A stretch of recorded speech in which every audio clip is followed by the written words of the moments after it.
Every year, my brother and I go on an adventure in May and we call it our spring break.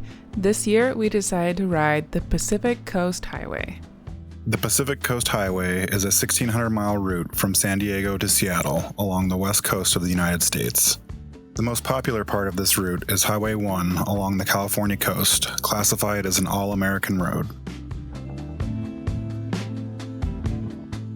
Hello, beautiful people. We are just now leaving Pro Italia. The wonderful, wonderful humans here changed my tire for me. It's kind of crazy because we started this trip in like 40 degrees and now it is well over 70, leaning towards 80 here in Southern California. So kind of a crazy temperature difference, really. But we're gonna get on the road. We're gonna head towards Morro Bay today. I'm so excited.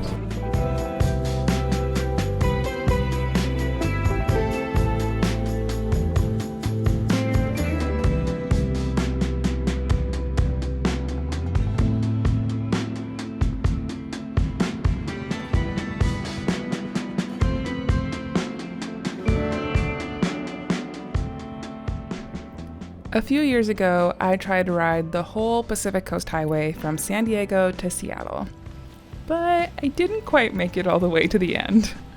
This route is rather expensive to ride, definitely more than I had budgeted the first time. But what I did learn from that first experience is that the section from San Diego to Los Angeles isn't super fun to ride on a motorcycle, so we decided to start from LA this time, but we both agreed that we felt like we really got to start the route after reaching Morro Bay, once we finally escaped the congested arm of the larger coastal cities.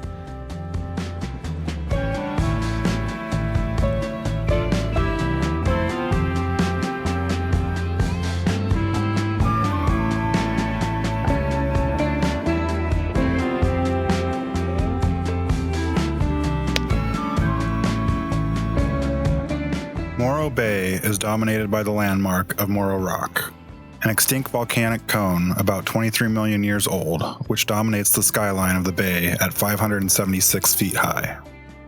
Peregrine falcons live on the rock, as well as many other bird species.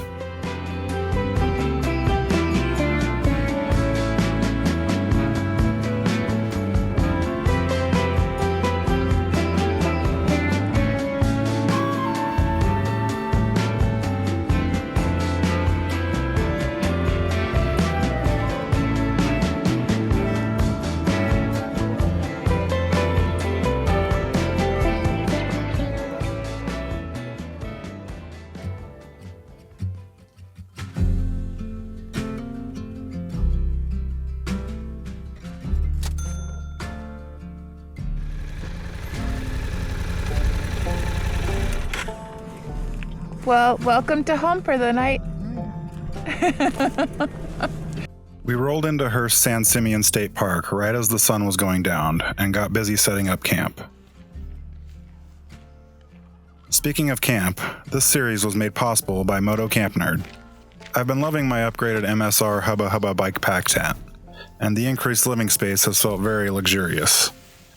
Everything you need to be warm, fed, and comfortable, but still compact and lightweight enough to keep the ride fun, can be found on motocampnerd.com, helping us enjoy the coastal views, but without the hotel bill.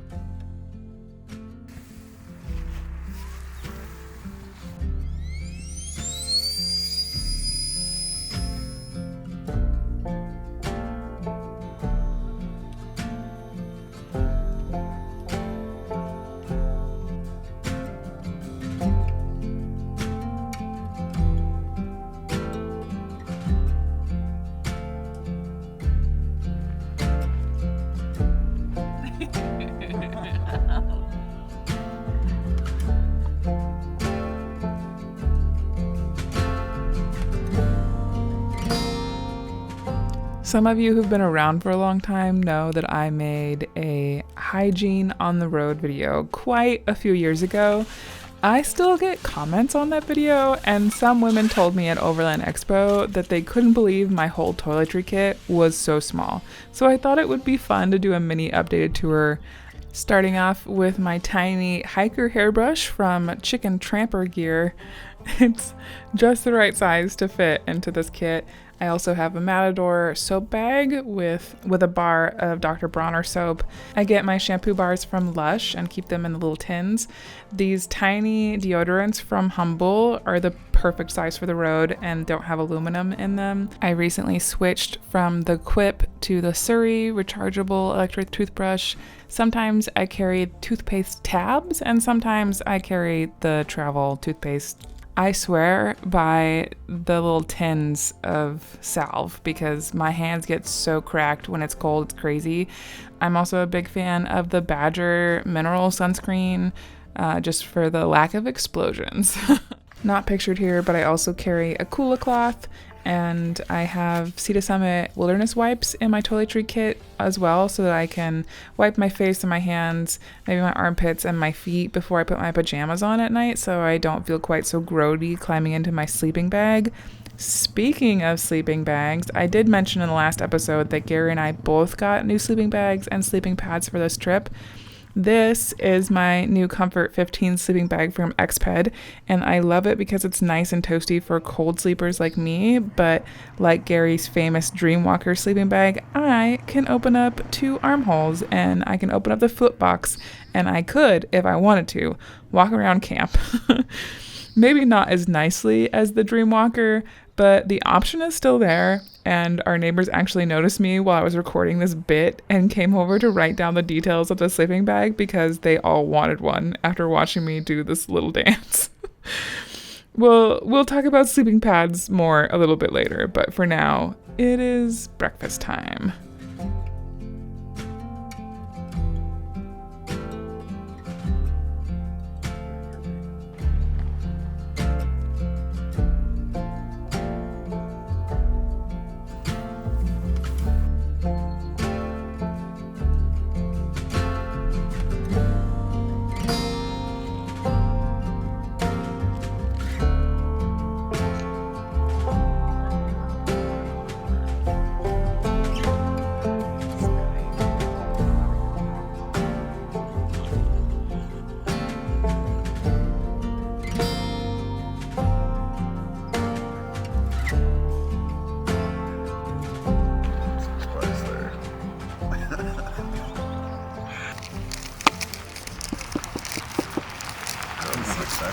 I was helping somebody else. Oh my god. Wow. Oh my god, I hope it's the teenagers.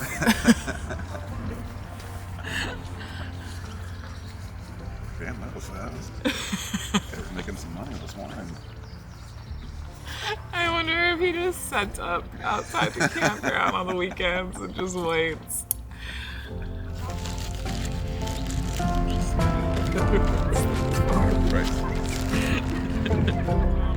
The delivery is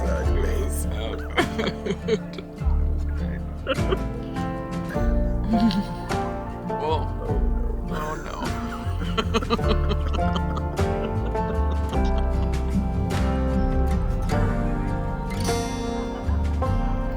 Today is a big Suri loop. I mean, like the 101.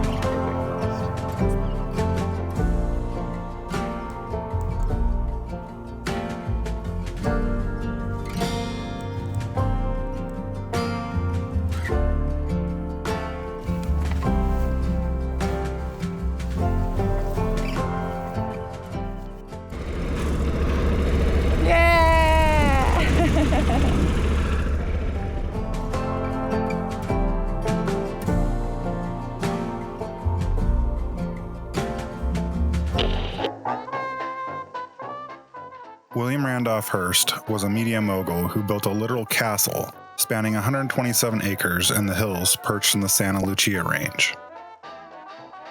There's a 5-mile bus ride to see the 115-room main house and guest houses that mix classical and Mediterranean revival styles, using European architectural elements, antiques, and artwork collected by Hurst. We decided we would rather spend our time in the museum at the visitor center and get a jump start on our ride north instead of waiting around for the next tour bus.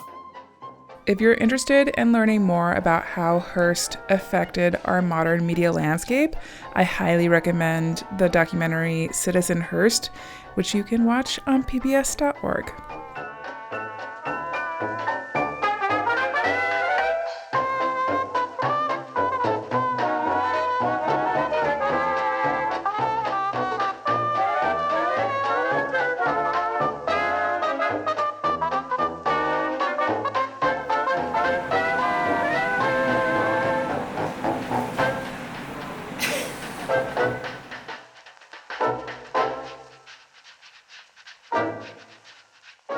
Okay, we did a little walk around of the visitor center for Hearst Castle.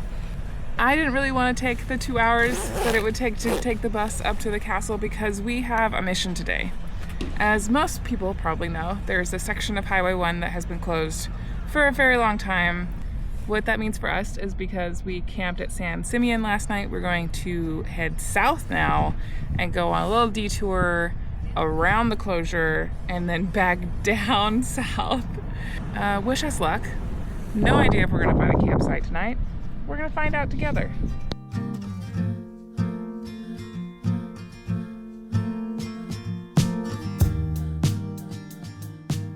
As I mentioned earlier about finding out that riding the Pacific Coast Highway can be pretty pricey, I also learned that I wanted to be more strategic about which restaurants we stopped and ate at.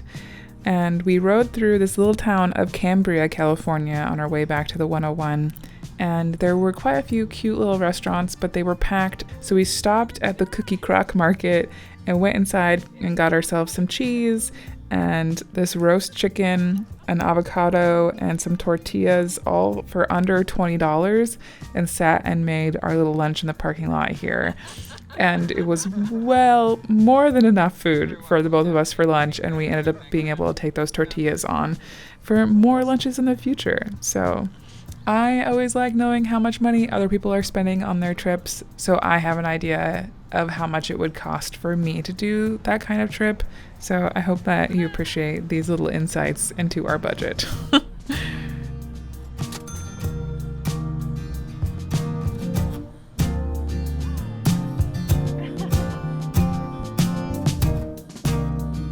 The plan was to head up to Monterey and then back down the 1 to see the famous Bixby Bridge. Unfortunately, while Amanda was trying to figure out where we were going to stay next, one of the many campgrounds she had called mentioned that almost every hotel and campground were fully booked because there was a music festival happening in one of the small towns in the Big Sur area, and that getting in and out was going to be a nightmare. We looked at each other and decided we were both done with Southern California, and we were more excited to get to the Redwoods than to hang around south of San Francisco. Our decision not to go down to Big Sur because of the music festival meant we had to go with one of my Plan B options for camp that night. Monterey Veterans Memorial Park was one of those backup options. While not totally ideal, it was affordable. It had showers, a bathroom, and allowed us to avoid having to make an even larger detour off route in the dark to try and find lodging during a very busy weekend. As it was, we found one of the very last sites available thanks to another group of motorcyclists catching our attention on our second loop through the campground. We affectionately called this site Sardine Camp after we realized our picnic table was tucked literally a foot from our neighbor's campfire. Not totally ideal, but we made the best of it.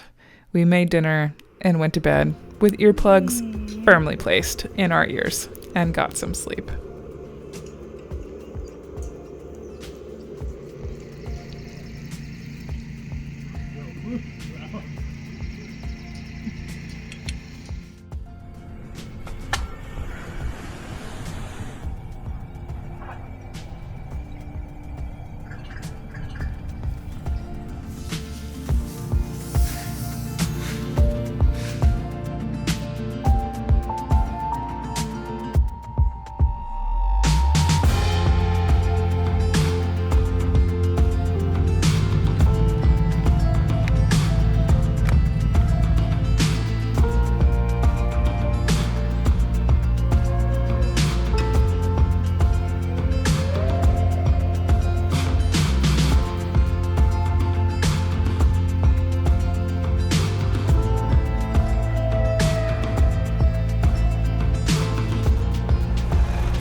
Okay, remember me saying that we were going to be very strategic about which restaurants we were going to stop and spend money at? Well, this was an exception. I saw on my map I had saved this restaurant ages and ages ago, and I love artichokes. So it was a good time for both Gary and I.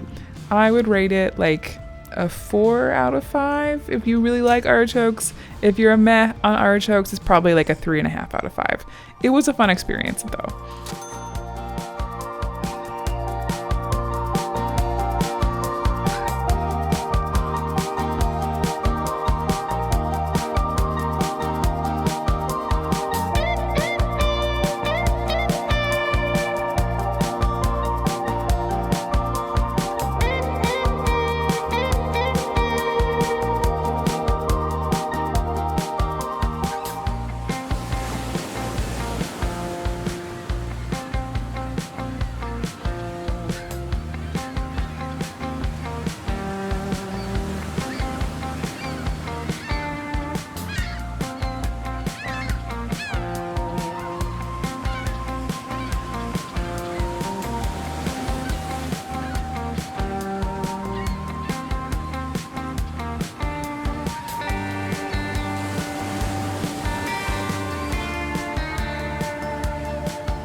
San Francisco has a soft spot in my heart. I think that it is such a cultural melting pot that it's so fascinating to get to ride through these streets.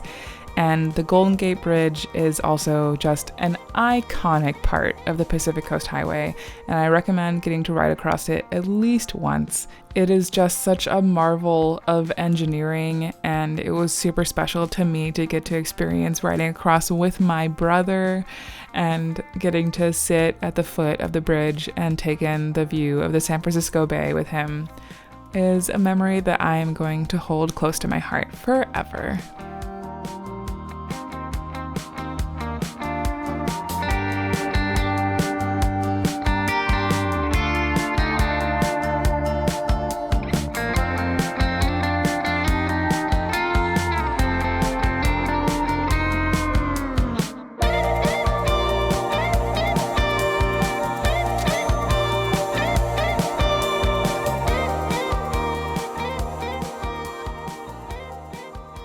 One of America's greatest coastlines, Point Reyes National Seashore comprises over 71,000 acres, less than 1 hour north of San Francisco.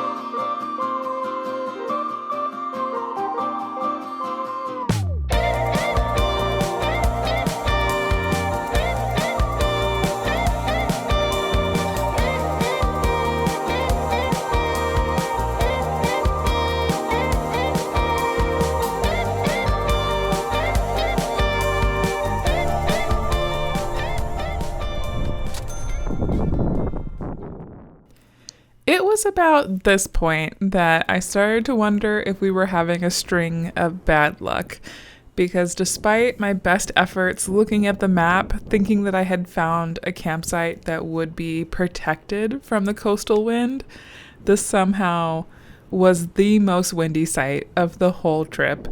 It was so windy, I had to use every extra piece of guy line that I had to stake out my tent so that it wouldn't whip me in the face. We have arrived at camp at Bodega Bay. We were able to snag a site at a county campground because most of the state parks are packed because it's a Sunday. It's still the weekend. Curse those people. Don't they know they're supposed to go home on Sunday? Anyway, we found out why it was so easy to get a campsite here. It's because it's a spit and the wind just cuts clear across it. So we're hiding inside of my mega tent to make dinner tonight. We have the front door open so it's ventilated and everything, but I just need you to see our little cozy setup because brother has brought in his hard panniers and made us a little table. It's so funny. So I'm sitting here on the floor and brother's in his little camp chair, and then we have our table with the stove, and from the ceiling we have our light. Because the wind outside is crazy. We're gonna make dinner now.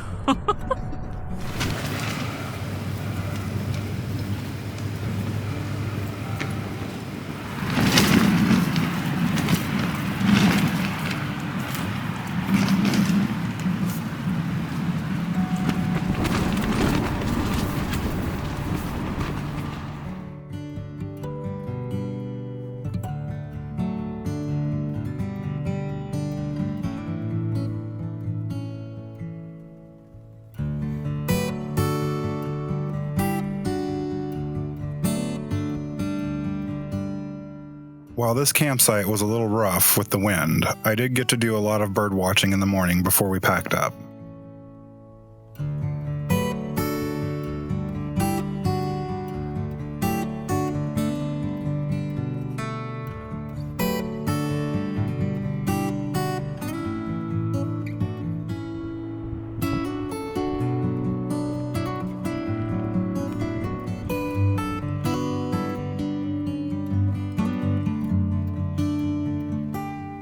After we did some bird watching, we both agreed that we did not want to fight with the wind and try to make breakfast here, so we both quickly packed up and said goodbye to the spit and headed on down the road.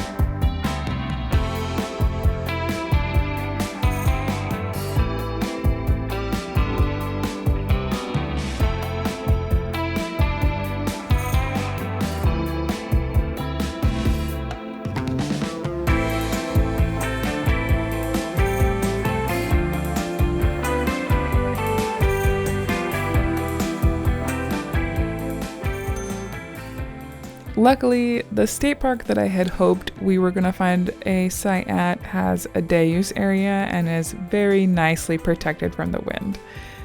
We didn't stay here because every place else was packed because it was a Sunday night on a weekend. It was a nice, quiet, calm spot to make breakfast and try to gather our wits about us to finish off the northern part of California 1.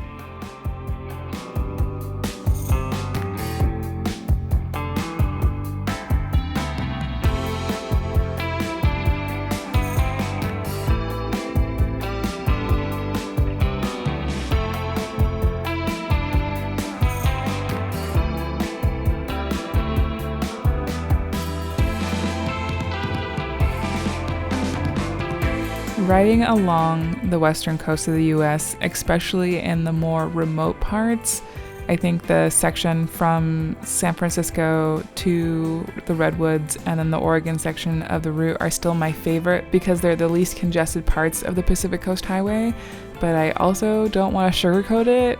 The wind is brutal.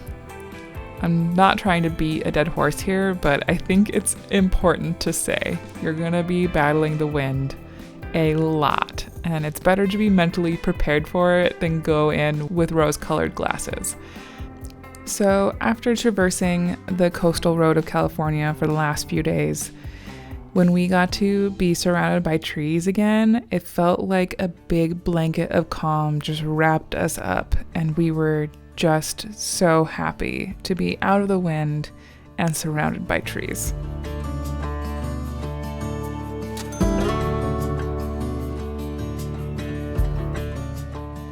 The Chandelier Tree in Drive-Thru Tree Park is a 276-foot tall coastal redwood tree in Liggett, California.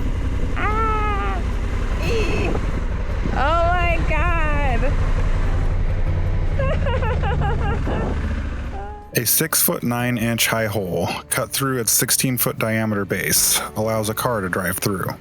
It's one of those tourist traps that is actually a pretty cool thing to experience, if you can manage to time it just right so you're here on a quiet afternoon.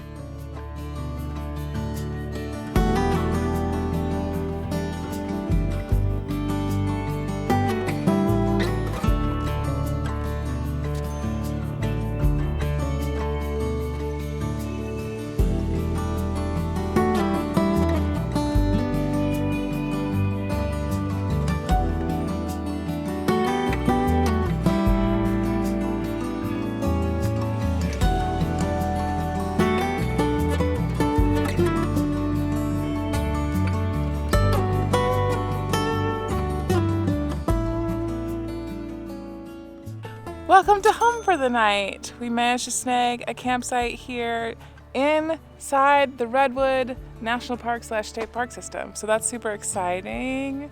I feel very fortunate. I feel like every time I come through the Redwoods, these campgrounds are packed.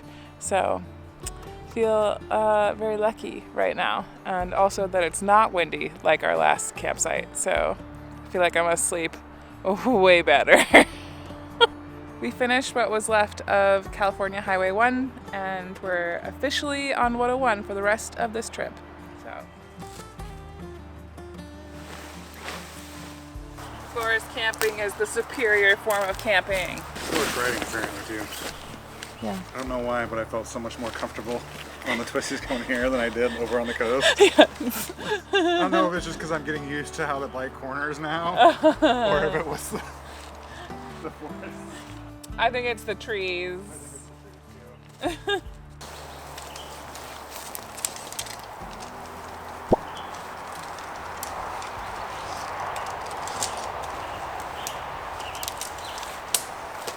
is happening? What? What? Did I just break my... It was at this point that I suffered the consequences of the amount of abuse that this tent has been through in the past week. Between the snowstorm and being tied down too tightly and rattled by the windstorm on the coast, amongst all of the other abuse this tent has experienced over the past 2 years, the glue on one of my tent pole hubs failed. The pole itself didn't break, fortunately, so I was able to make a repair with some Gorilla Glue. It wasn't a big deal. The Gorilla Glue fix lasted the whole rest of the trip, and then Xped later helped me repair the hub point. They also told me that all of the new tents since this tent was released use a different pole manufacturer entirely, and there's much better glue on those hub points. I mean, this tent has been discontinued for over a year, so I'm just sharing all of this because I think it's really interesting, and in no way do I blame this tent. I still use it. It's a great tent. This was wholly because I tend to use my gear for things that it was really not meant for. Okay.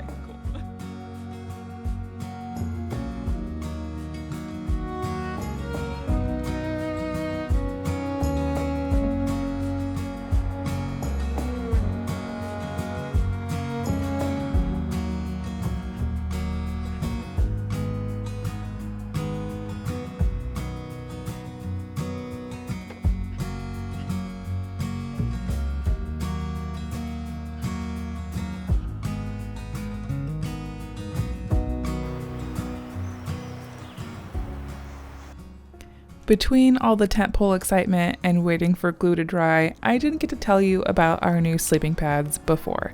So, I'm going to tell you about them now. Gary and I both got new sleeping pads for this trip. They're the Xped Mega Matte Ultras. They pack down the same size as my Dura AR, but they blow up significantly taller and are super comfy. Think of it like the big Mega Matte car camping mat had a baby with Xped's Ultraline. It has an R value of about 4, so it's more of a summer season mat rather than shoulder season camping. I am a big fan, if you couldn't tell.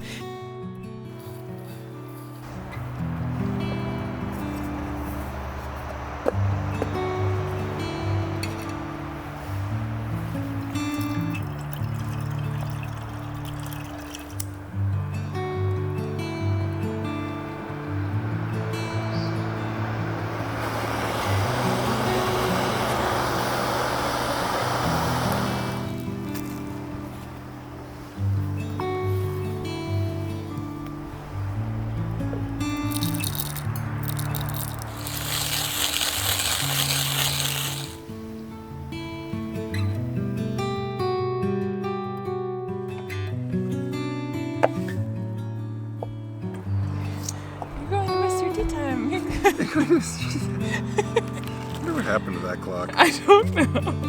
Coffee science is strange. It is.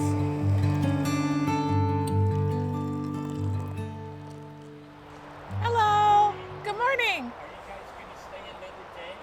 I think we're gonna get out of here. I stayed up pretty late. Oh, I'm sorry. I was hoping.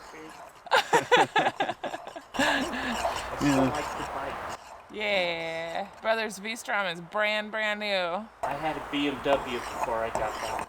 Yeah. What kind of BMW was it? A 700 GS. Yeah. And before that, I had a Goldwing. Yes! Hondas for life.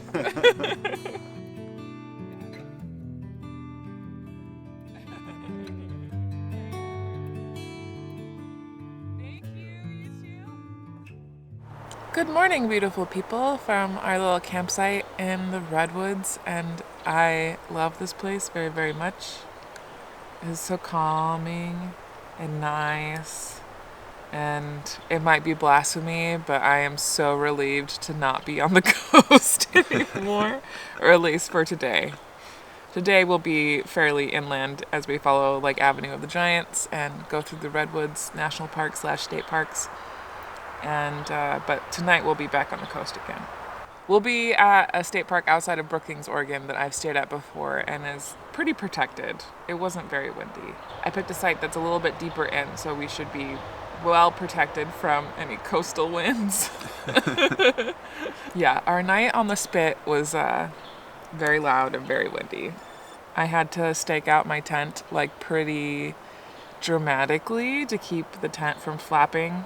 And I think that put a lot of tension on the joints. And when we got here and I was trying to set up, as you probably would have noticed, I had a little tent pole malfunction, and one of the connectors that are attached to the joints came unglued. And I imagine that's a combination of being in sub-freezing temperatures our first night out, and then being the tent collapsing under snow. That was a lot of stress on all the joints in the tent. And then the night camping on the spit where all of the stuff was under like high tension and it was still moving back and forth. That's a lot of torque on those joints. And for a tent that I don't think was ever designed to go through those kinds of winds. So I'm pretty sure that's what happened. I did a temporary fix with some Gorilla Glue that I had brought. And so I was able to set up my tent last night and get that all set up. I will say that I am very excited to not be in California anymore shortly. No offense to all of the California natives, but it is so expensive to travel through your state. I was looking at my old travel spend, like my budget for the first time that I did the Pacific Coast Highway, and I was like, oh yeah, I can make this happen. It'll be fine. Things are much more expensive than the first time that I did this. It has been really nice to actually get to ride along the coast without it dumping rain on me, though. That is nice. That's been cool. It's actually been pretty nice aside from the wind. Mm-hmm. But that's normal for the coast. Mm-hmm. There's definitely a sense of relief being north of San Francisco now, because the roads get less congested and there's less just like anxious tension, because you're like, what is the person behind me going to do? What is the person ahead of me going to do? Is somebody going to come out and T-bone me? I don't know. How was your first experience of San Francisco, brother? Interesting. It's good for people watching. Mm-hmm. Yeah. The camp host here is so adorable. He is a Can-Am spider, and he came by to check on us this morning to ask if we were going to stay another day, and he was so sad when we said no. I feel so bad. Also, on the list of things that I have broke on this trip, my stove has been kind of on the fritz, and I'm pretty sure it's because my jets are plugged. I don't know if you know, but on the Primus Spider Express 2 like stove that I use, it's designed like for maintenance and repair. Primus is really good about that. And so you need to clean the jets every once in a while to make sure that the stove keeps running properly. And I've done it once before, and it went back to being like brand new. And there's a couple of different things you could use to clean the jets. One of the things that is listed is a needle or like a really small safety pin. And I started with the needle, and I accidentally broke off the tip of one of my sewing needles in the jet of my stove. That was after I broke the tent pole, by the way. It was like a culmination of BS. But I've already ordered new parts from Primus. They offer like a little service kit, and depending on what kind of stove you have, they'll send you the most frequent parts that normally break. And for the spider, I think that they know that some people are going to mess up cleaning the jets. So it comes with like 3 new jets. So when I get home, I will be able to repair my stove, and it will work like new. But in the meantime, I'm really glad that brother is here with his stove so we can still have breakfast. Also, so random. Very random. And it broke off like cleanly, so there wasn't any part of the needle sticking out of the jet. It's like embedded in there. There's no getting it out. No, it's in there.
The Avenue of Giants is easily the most scenic drive among the Redwoods. The 31-mile stretch parallels Highway 101 and is lined with titan trees. It passes through secluded forest hamlets, campgrounds, and picnic areas where we stop to have our lunch.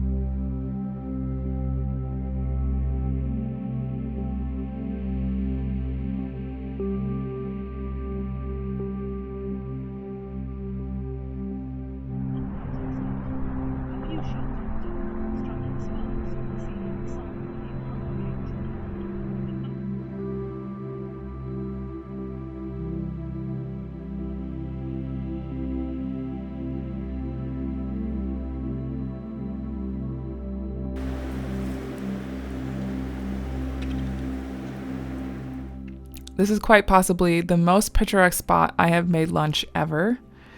I highly recommend making time in your schedule to stop and have a picnic in a redwood grove. It was so magical. 10 out of 10.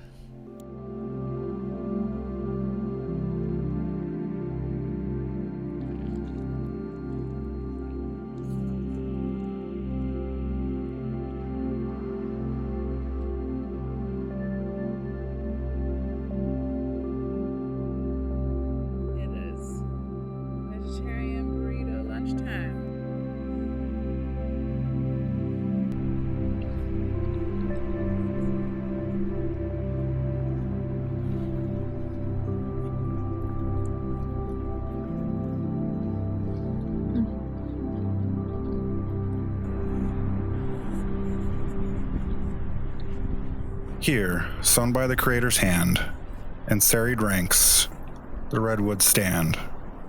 No other clime is honored so, no other lands their glory know. The greatest of Earth's living forms, tall conquerors that laugh at storms. Their challenge still unanswered rings through 50 centuries of kings. The nations that with them were young, rich empires with their fortas far flung, lie buried now, their splendor gone. But these proud monarchs still live on. So shall they live when ends our days, when our crude citadels decay. For brief the years allotted man, but infinite perennial span. This is their temple vaulted high, and here we pause with reverent eye. With silent tongue and awestruck soul, for here we sense life's proper goal. To be like these, straight, true, and fine. To make our world like theirs, a shrine. Sink down, O traveler, on your knees. God stands before you in these trees. The Redwoods, by Joseph B. Strauss.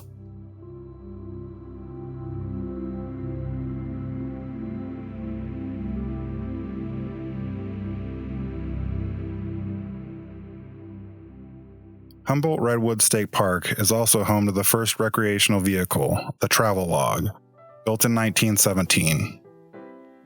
Charles Kellogg was a naturalist who became increasingly concerned about the fate of the redwoods he loved.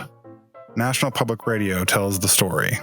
From 1917 to 1921, Kellogg took his travel log on the road. He drove it across the country 4 times, coast to coast, bringing word of the redwoods to people who had never heard, let alone imagined, that there could be such trees. He spoke of the accelerated logging taking place in the redwood forests, made impassionate pleas for the trees' preservation, and spread the word about a fledgling organization looking for members. It was called the Save the Redwoods League.